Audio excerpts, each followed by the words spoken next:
The call came in the dead hours, when the ocean was nothing but black water and iron wind. My son's voice, thin, shaking. "Dad, he broke my leg. Because I wouldn't call him father. He said you're weak, that this is what happens when you're gone." A silence followed, long enough for me to hear his breathing, the muffled sobs he was trying to bury. I tasted rust. Not from blood, but rage. I told him I'd be back soon, told him he was strong, told him to hold on. Lies meant to keep him tethered. When the line went dead, I stood on the drill floor, oil fumes thick in the air, machines screaming their endless rhythm. My hands shook only once, before I closed them into fists. I called my ex-wife's boyfriend. My voice was flat. "Stay out of it, or you're next." He laughed. That was when I walked off the rig, past men shouting my name, into the night wind. I pulled out the one number I had sworn never to use again, and I dialed. It rang twice. A voice answered, low, controlled. "I wondered when you'd crawl back." My brother. Exiled from my life years ago. The man I vowed never to owe again. "I need you," I said. The words cut deeper than steel. Because behind my son's screams, I heard something else. A memory I had buried. My ex-wife's voice, years ago, whispering venom. "You'll never be enough. He'll grow up calling someone else Dad, someone stronger." She had chosen this man, invited him into my son's life, not just as a partner, but as a replacement. And now, broken bones were proof of how far she'd let the fantasy go. My son's pain was currency, their power. My humiliation, the weapon. And it had worked, until tonight. The helicopter back to shore was silent. My crew thought I'd lost my mind. Maybe I had. On land, I didn't go home. I didn't go to the hospital. I went to the shadows. To the people who knew my brother. Men who still owed him favors. Money exchanged hands. Phones lit up. Records surfaced. My ex-wife's boyfriend wasn't just a bully. He was tied to debts, men who wanted him gone. A coward masquerading as a soldier. He liked breaking things weaker than himself. Bones, spirits, children. And she, my ex-wife, wasn't blind. She knew. She had always known. That was the betrayal deeper than the broken leg. She hadn't protected him, she had offered him up.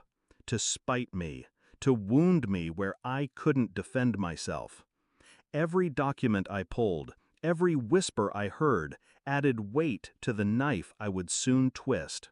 I wasn't going to throw punches. I wasn't going to shout. No. I was going to break them with silence, with evidence, with the one thing they couldn't fight, truth. 3 days later, I walked into the hospital room. My son lay in the bed, pale but awake, cast on his leg. His eyes lit up when he saw me. I squeezed his hand. My rage melted into something colder, sharper. My ex-wife was there. Her boyfriend stood at her side, too close to my son's bed. I placed the folder on the table. Slowly, deliberately. She opened it. Police records, debt sheets, photographs of bruises on other victims, statements from neighbors. Her face drained color. His lips parted, muttering excuses that no one heard. I leaned in, close enough that only they could hear. "You wanted to replace me. You chose this." I looked at my son, then back at them. "He will never call you father, because fathers don't break, they build." Their silence was heavier than chains. I didn't call the police myself. I didn't need to. The men my brother had unleashed arrived the next morning. Not to my door, but theirs. Quiet, unmarked cars. Papers served. Warrants filed. By evening, the boyfriend was in custody. Charged, exposed, ruined.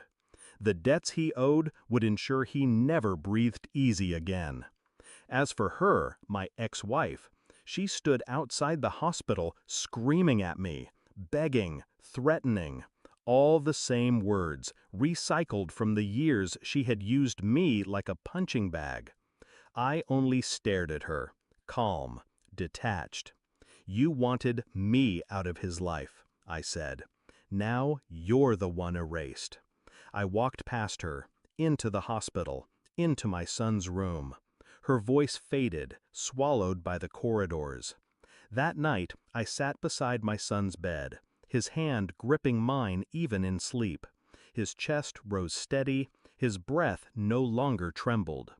I realized something then. Revenge wasn't about rage. Rage burns fast, leaves you empty. Revenge is patience, precision, the art of turning betrayal back on itself. She had tried to rewrite his life, tried to rewrite mine, but the story was mine to tell, and I had ended hers with nothing more than silence and truth. I wasn't a weak father. I was the last man standing. They broke his bone to break me, but in the end, it was their spine that snapped, and I never even raised my hand.